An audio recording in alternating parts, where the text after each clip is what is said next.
Did you know that 89% of people hate tomatoes, 15% of people hate cats, and 2% of people hate dogs?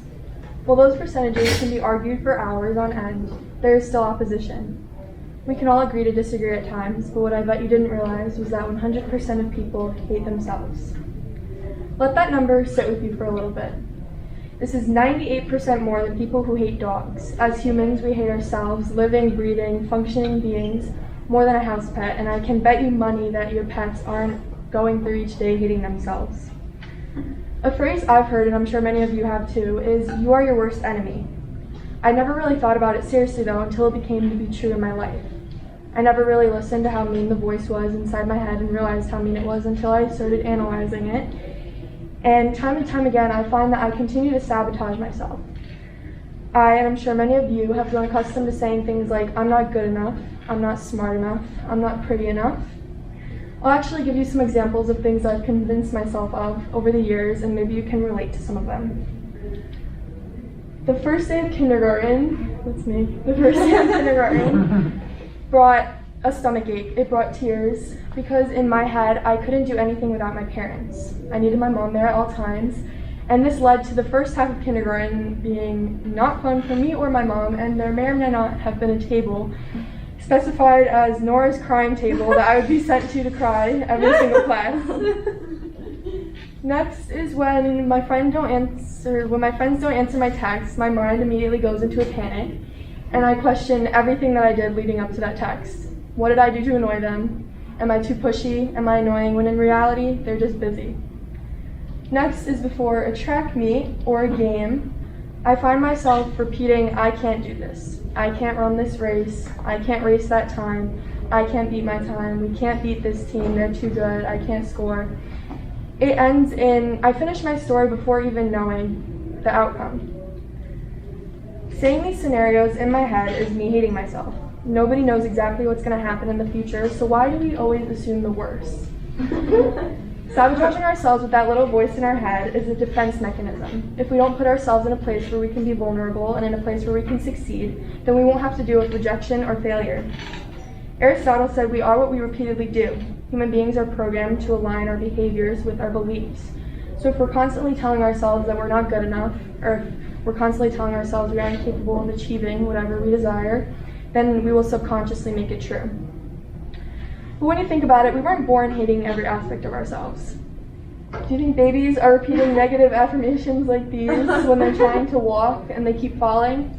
No, they get back up again and they keep trying. So what's changed between then and now? Other than the obvious, a huge factor in the reprogramming of our brains is social media and our access to everything and anything. There was actually a 33% increase in adolescents with depression between 2010 and 2015, which is when smartphone usage increased and social media was invented, which is no surprise. I remember getting my first iPod Touch when I was in 5th grade. I was 10 years old. And although I wasn't allowed to have any form of social media until late middle school, 5th grade me compared my Subway Surfer scores to others on the leaderboard and people in my class. And I played that game continuously, trying to beat the score. I had to be the best. And I also remember being so happy with myself when I finally was able to buy the Ninja with all the coins that I had won. It's a silly example, but it makes you question whether or not we do things for ourselves and our own happiness or just to match other people. The shift from Subway Surfers to social media happened abruptly, but it's no surprise. Social media causes constant comparison of ourselves to others. We see Kim Kardashian losing her $75,000 earring on the beautiful beaches of Bora Bora, and we see Khloe Kardashian changing her face every single week. We see models walking the runway, posting on Instagram, And we see celebrities and even YouTubers now living in their huge mansions with butlers, cooks, cleanings, oh yeah, God knows what else is in there. It causes low self-esteem, and it sparks the almost immediate question, why can't I be like that? Teddy Roosevelt said, comparison is the thief of joy. It diminishes our self-esteem and ultimately leads to self-hatred. By constantly comparing ourselves to other people, we're installing it into our brains that we are not good enough.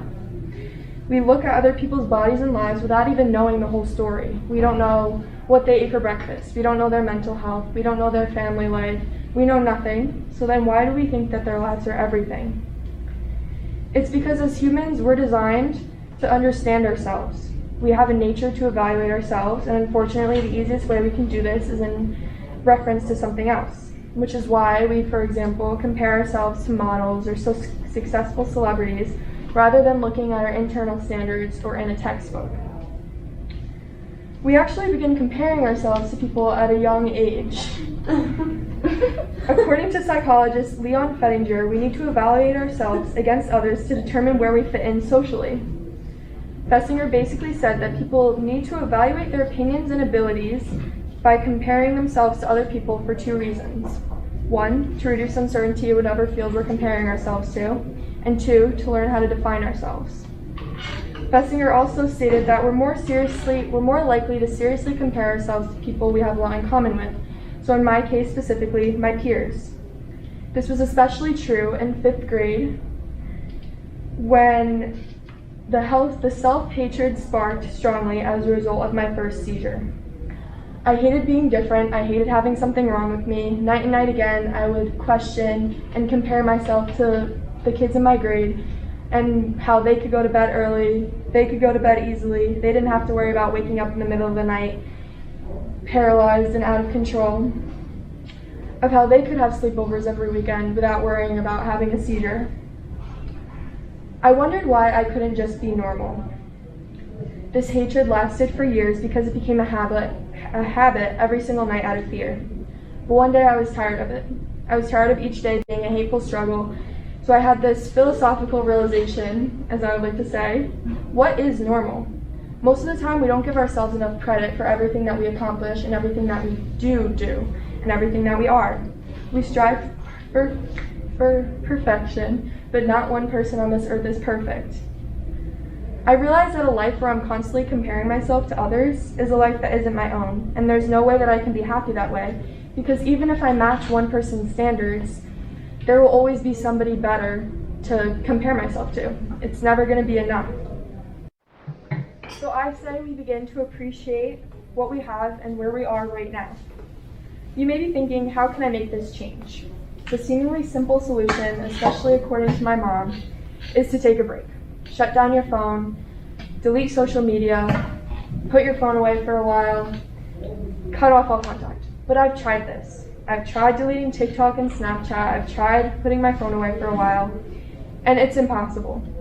Because our generation has grown so accustomed to these blocks of technology that it's our main communication source, and we're addicted to them. If I don't go on TikTok for 24 hours, I'll already miss 5 new trends and 3 new people that we canceled. So much happens so fast on social media that taking a break won't do much, because then it will lead us to feeling self-hatred for feeling left out and not knowing exactly what's happening in life. So I say the least we can do is cleanse our phones. Unfollow anyone who negatively affects you. Start following people that make you feel positive and that have goals like yours. Stop texting people that don't appreciate you, and stop watering dead plants by doing that. Make your phone an overall happy place. The second piece of advice I have is to just be kinder to yourself, which seems easier, and it's easier said than done. But the only way that we can love and respect ourselves is by changing our habitual thought patterns. I say we start to live in the moment and appreciate yourself and where you are right now, because everything happens for a reason. And the third is to always put yourself first. And I'm sure a lot of you have struggled with this, because I always find myself putting other people and their feelings before my own, which inevitably leads to neglect to myself, and it causes a disconnect, in myself and my mind. But when you really think about it, you've been there for yourself for 100% of your bad days. You've gotten yourself through every single one, every bad night. You've waken up with yourself every morning, and you're going to be with yourself for the rest of your life. So why not make your mind a happy place? When you think about it, the only reason we are on this earth is because of the DNA and body that we currently have. We need to learn how to embrace our differences and accept that not one person is exactly the same, and that this isn't a flaw, but it's what makes us all unique. It's hard to break the habits that we have and the thought patterns that we have, but through cleansing and redirecting our negative thoughts, we can get ourselves on the right track to loving ourselves into a happier and better life.